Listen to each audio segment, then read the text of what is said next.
Okay, this is chapter 4, designing lessons and delivering curriculum with technology. The learning outcomes are describe the uses of technology in digital age lesson design and development, compare and contrast the student learning objectives and understanding by design approaches to lesson planning, demonstrate how teachers connect educational standards to lesson planning, and differentiate test and performance approaches to student assessment. Now, the focus questions are how are lesson planning and student assessment enhanced by technology? What are the student learning objectives and understanding by design, which is a model, lesson plan model of lesson planning? How can teachers use technology to make decisions about meeting educational standards in their lesson plans? And how can teachers evaluate and assess student learning? This is important because you're going to have a task stream assignment. You're going to create your own lesson plan. And TaskStream does have a lesson plan template in it that we'll go over next week. So be prepared for that. But this is a good precursor to doing that activity. Lesson planning, delivery, development using technology. Um, I've said this for years, and it's really kind of simple. Uh, Except I have a fourth one here. They're talking about three interrelated elements of teaching, and that's what do you want to do, how are you going to do it, and how are you going to know that the students have learned. But I add one more, and how are you going to reflect to make it better. So everybody's got academic content. You're either in music education, technology education, elementary education, uh, physical education, whatever. That's the academic content. What you want to teach in your academic content area, and then how are you going to do it? What types of methods and procedures are you going to use? And when you do your lesson plan, we'll talk in great detail about methods and procedures. And then again, how are you going to know they learned? Are you going to give them a test? What kind of assessment are you going to give them? Are they going to do a demonstration, a PowerPoint, quiz, and then rubrics also? And we'll talk about rubrics a little bit later on too. Um, we have to meet educational standards,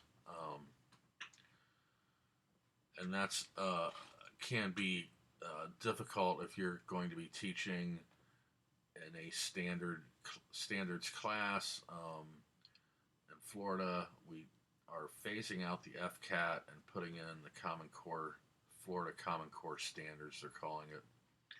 And the Common Core standards are a national standard that's good theory uh, of doing it, that every state has the same standards. And there's nothing wrong with that. The problem is it was not that well thought out by the people that did it. And the people that did it, it was a six people that did this thing, and combined they had a year and a half of teaching experience in K through 12 schools. So the Common Core standards are not that well received by a lot of people. Other people think they're great. Depends on what side of the fence you're on, I reckon. So, but some of you that want to teach are going to have to deal with standards. And unfortunately, when you do that, we're finding that you're teaching more to the standards and less to the content, and that can be a problem. We'll talk about that in a minute too. Assessing and evaluating students. There's three factors that influence in a way which teachers view assessment. It's your own personal experiences, and it says here teachers tend to teach and test the way they were taught and tested, and the research bears that out. What you did when you were in high school and middle school and elementary school, that's the way you're modeling yourself after those teachers, and that's the way a lot of people assess. And that could be drill and practice, or drill and kill, and that's just stand and deliver lecture and then give a test, or it could be a little bit more uh, out there in terms of giving students a lot of reflective work, a lot of group work, a lot of demonstrative work, those types of things. Again, we just talked about standardized testing. That could be a problem. And then teacher test. This says that teachers are tempted to assess students the way they were when they were getting their licensure, which um, is kind of out there for me. I haven't seen any research that bears that out, but I guess it could happen. When you go to get your license, teacher license, you have to take in Florida, the Florida Content Area Test. So that's just really all multiple choice. So I'm not really sure why this is there, but I guess it could be true. Um, Test assessments and performance assessments. Well, there's a difference between the two. Test assessments are traditional, um, and they quantify student knowledge, meaning it's all done with numbers. Okay, quantitative, quantity. So it's done with numbers. Performance assessments are more qualitative or quality. So we're talking more about authentic, alternative assessments. And those can be, again, making a movie, uh, doing a PowerPoint, doing a lot of reflective work, group work, those types of things. Um, Test assessments quantify student performance based on a test score. When we do quantitative type stuff, we have two different ways we can compare the students, and these seem real. You might have seen these things. They're really very simple. Norm reference test just compares students to other students, and criterion reference test compares students' performance to a specific objective or standard, not the other students. So when we get into all these standards, Common Core and FCAT and those things, we are comparing students' performance to those things. So that's why we have A, B, and C, D schools out there, because we're not comparing to the other students, we're comparing them to the standards. Okay. Um, this notion of electronic grading software, well, I like it, and I use it all the time. Number one, it gives me instant feedback of how you're doing, and it gives you instant feedback of how you're doing. And it's easy to store. It's easy to assign different values, and it's easy to report reporting access. Um, Disadvantages: if I did something like had you do short answers or essays or something like that, I have to go in there and put in a numerical grade. So, and there's other things that might not translate to a numerical grade. I don't know exactly what, because we can use a rubric for just about everything. We'll talk about rubrics later. May hide nuanced information about student needs or performance. That can be true, because if you're just doing what I'm doing in this class, when I give a lecture and then I give an online quiz, um, I might not be able to see everything you need, or some of the things I should cover more. But this is a college course, and we just give you the information here and test you on it. But we also do some other stuff too, like the learning styles assignment and the other things that we're going to do in this class. New approaches to assessment. Some believe tests are driving the curriculum, not the other way around, and that's what we talked about with standards. Standards are driving the curriculum, not the teacher, not the students. Um, and it is an undesirable consequence of standardized testing, because it only focuses on skills assessed on a test, and abandonment of wide-ranging curriculum in favor of teaching to the test. And that's a big problem, teaching to the test, because you can only do so much in a given amount of time. And there's a lot of things that's left out. If you're constantly teaching just so the students will pass the test, you're going to miss a lot of stuff that the test doesn't cover. And then dishonest manipulation of testing conditions or even providing answers to students. Well, that has happened in the past. If you Google Atlanta cheating scandal, uh, you'll see in Atlanta a few years back that several schools cheated. The superintendent of schools in Atlanta, which I believe is, I can't remember the county of Atlanta, basically told teachers if they didn't fudge the grades, they would get fired. So thousands of teachers were in trouble. The superintendent got fired, and I think she served some jail time, along with some other principals and so forth and so on. So this is a sticky situation for you as a teacher. What are you going to do if a principal tells you to fudge numbers? Well, you can join the union and file a grievance. You can quit. You can tell them no, take your chances. But I advocate always being honest and saying to the principal, hey, I'm not going to cheat for you or anybody else. The students are going to get what they get. Now, the chances of that happening to you are pretty slim, if at all. But it does happen sometimes. So if it does happen to you, stick to your guns. Tell them you're not going to cheat for anybody. New approaches to assessment.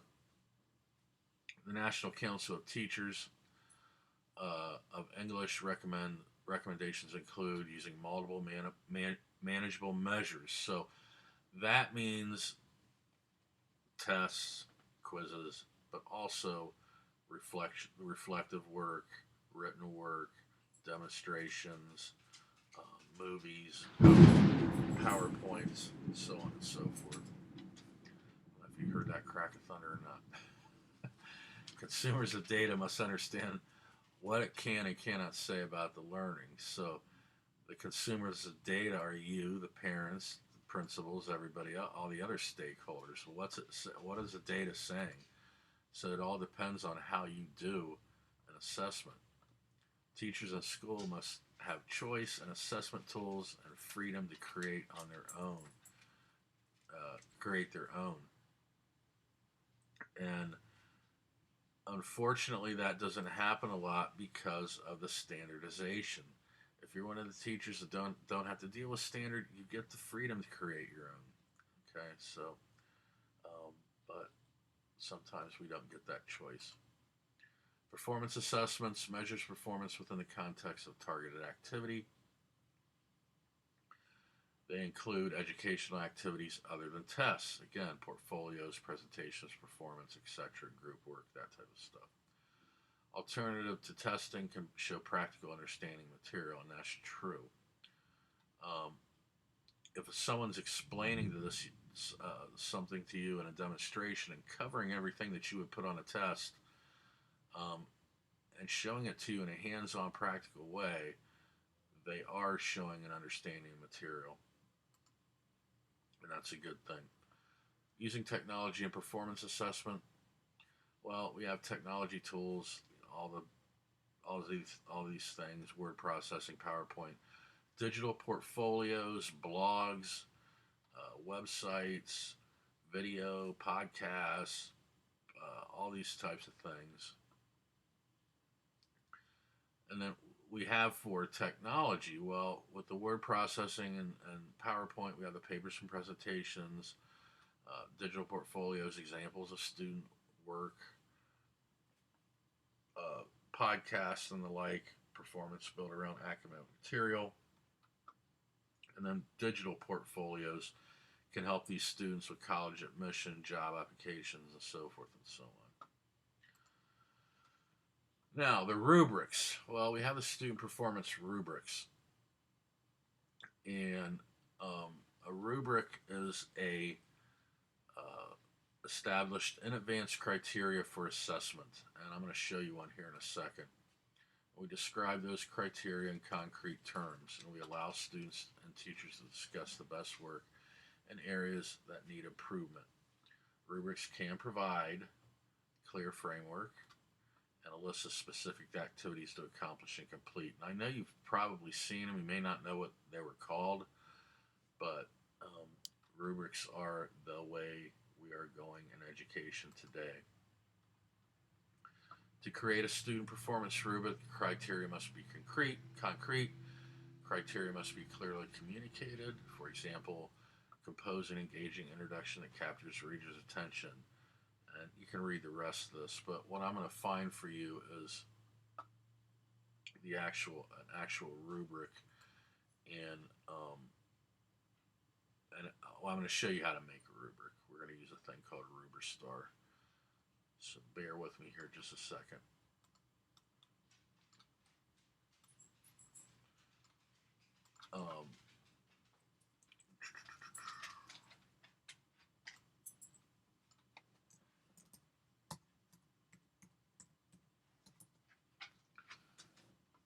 And there's a thing called Rubystar. Come back here. And if you just go to Rubistr home, you're going to see Ruberstar. And I don't know why this keeps going back there, but we will try to click on Ruberstar again. Okay, so you can log in and register for this thing and do all this stuff if you want to, but we just want to create a rubric. So I'm going to do a rubric on science, or no, I like to do, well, I'm going to do multimedia. Go back. Multimedia. So suppose we're going to have the students do a multimedia project on doing a PowerPoint or something like that on any subject, doesn't matter.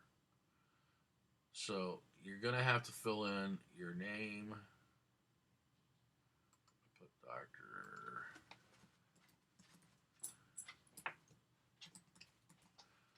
White, and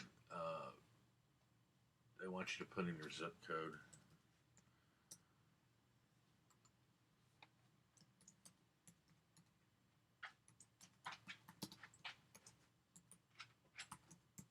So they're just going to do a simple PowerPoint project. And you don't want to add this. This is a temporary rubric. So what happens is it gives you all these categories to look at. And you can just say, okay, presentation, and it automatically pops in well rehearsed. The best is 4, the worst is 1. Well rehearsed with smooth delivery that holds audience attention all the way down to delivery not smooth and the audience attention lost. So that would be something I would want to see in a PowerPoint. Content, it's in depth, details, subject knowledge is excellent all the way down to it stinks. Sources, well, let's go to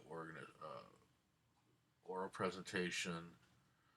That's kind of the same thing, so I'm not going to do that. But I want to go with organization.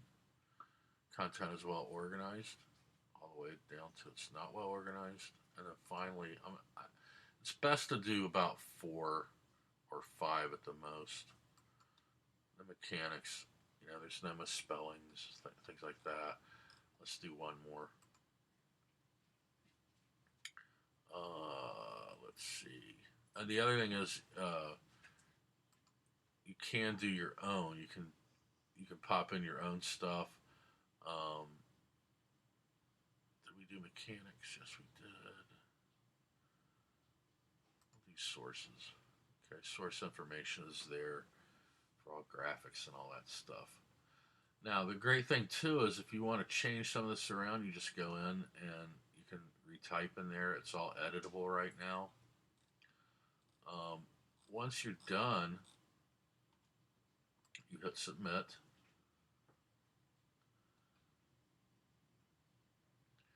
and it comes out like that. It just comes out really nice.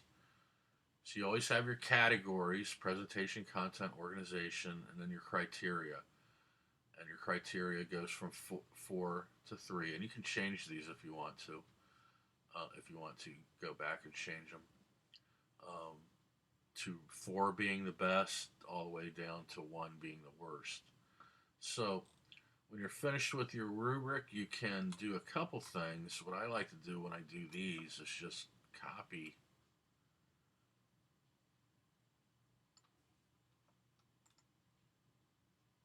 and open them up in a open up a Word document and just copy and paste it in a Word document.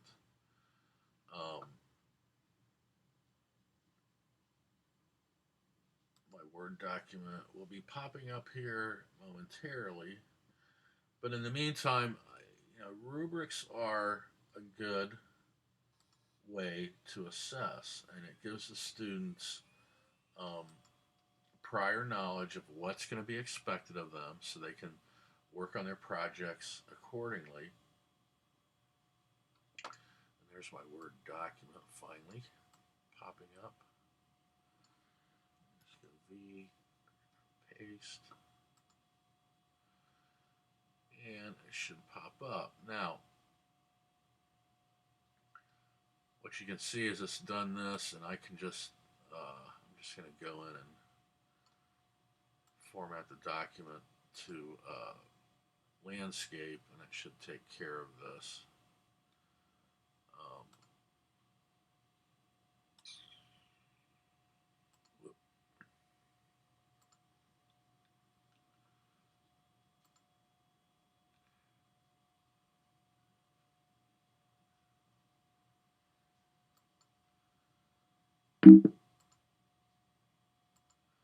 Computer's running a little slow today, guys, so bear with me.